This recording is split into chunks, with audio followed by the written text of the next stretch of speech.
We are here today in Orange County at one of our customers' homes, and I wanted to break down how he was able to go from having an electricity bill that was over $1,000 per month to now getting a credit with Southern California Edison for $100 per month. By the way, I am Terry with Forme Solar. We help homeowners save money with solar and battery backup. So if you're in Southern California and you're looking to get solar or battery, hit the link below and we'd be happy to help. What we had to do was we installed 40 Hanwha Q-cell panels, all black. They're a great value panel that we like to use, and we installed them on a metal roof here. And these are a lot more tricky to install on. Underneath, we don't know if there's a layer of plywood, and typically there isn't. And so trying to make sure that we install on a metal roof properly to ensure that there's no leaks in the future is challenging. When we install 40 panels, we need to make sure we do that due diligence. We want to make sure that it can support the weight of the panels as well. This is an example of the metal tiles, and what you're going to see too is they're almost a little hollow, and metal tiles can range in so many different ways, but they're a little hollow, very light as well. But trying to make sure that you can make the right holes and ensure that there's no leaks is extremely important. With metal tiles, the issue is sometimes when we walk on them, when we make punctures, it can create these dents that make it very hard to fill up properly to reduce that liability of a roof leak. So one of the reasons for the high electricity bill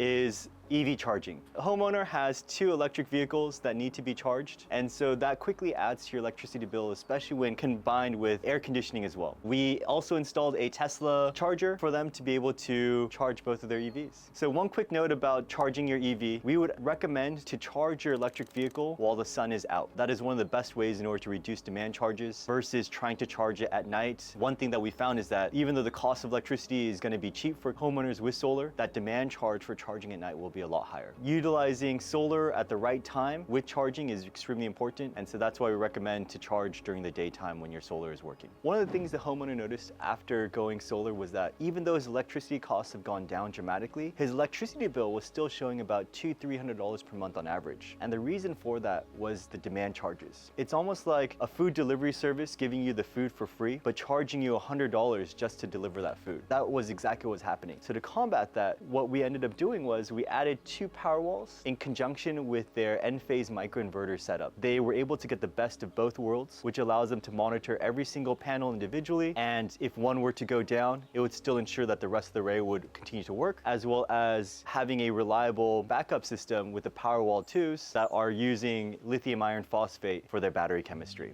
Hi, my name is Howard. I'm a homeowner with solar and 2 Tesla Powerwalls. So electricity bill before we got solar was like $1,000 on average, and ever since we got it, it's like -100. Definitely there's peace of mind with having solar. Even before we came from the Bay Area and moved down here, you do notice like electricity costs going up every single year. So with solar, there's definitely peace of mind knowing that I'm covered. So it's worked out fantastic for us. We used to just have 1 EV, now we have 2. I try to take advantage of the solar as much as possible. We try to charge our cars during the day. If not, then the sun is charging the battery, and if we need to charge at night, we're charging from the battery. I would say it's been a really cool experience. Not only are you saving a lot of money, I really like going through the app and just tracking everything, see what the solar production looks like, how much we're using to charge the cars, how much is powering the home. Yeah, so it's been great. Everything was really smooth, like communication was really quick. Installers came out and did it. I think it was a 2-day job. Afterwards, my wife was complaining about like one of the panel orientations, so I contacted Forme and they came out within a couple days and adjusted it to my wife's satisfaction. So that was a big help. It's been great. We do our best to make sure everything looks aesthetically pleasing as well. So everything from having black mounts underneath the panels to trying to make sure that it looks as portrait as possible with these panels. One of the things that you're going to notice is that a lot of homes have vents, and so trying to make sure that we minimize the amount of shade that comes from these vents, as well as giving the right type of look for that array is extremely important to us, regardless if it's in the front of your home or in the back. So that's a recap of how this homeowner was able to go from spending over $1,000 per month on electricity bills to now making $100 per month from all the excess energy that they've been able to sell back to the grid. So if you're looking for solar and battery in Southern California, hit the link below and we'll be in touch. If you found this video to be helpful, subscribe,